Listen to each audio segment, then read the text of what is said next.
Our verse of the day. Isang mapagpala at napakatahimik na araw ng Martes sa iyo.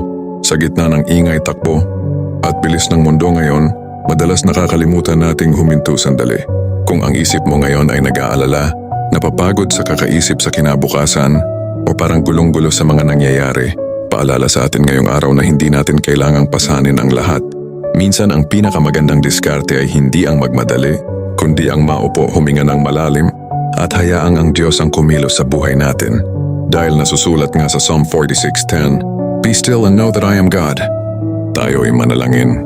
Panginoon, sa umagang ito ng Martes, lumalapit po ako sa iyo upang ihandog ang aking nag-aalalang isipan at puso.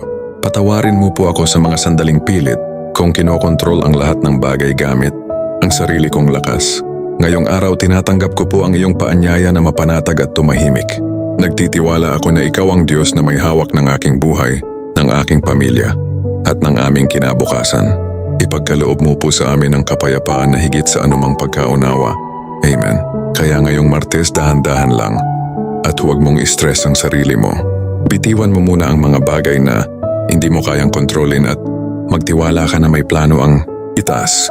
Huminga ka, maging kalmado dahil panalo ang diskarteng may basbas at kapayapaan mula sa Diyos. Magandang Martes sa iyo.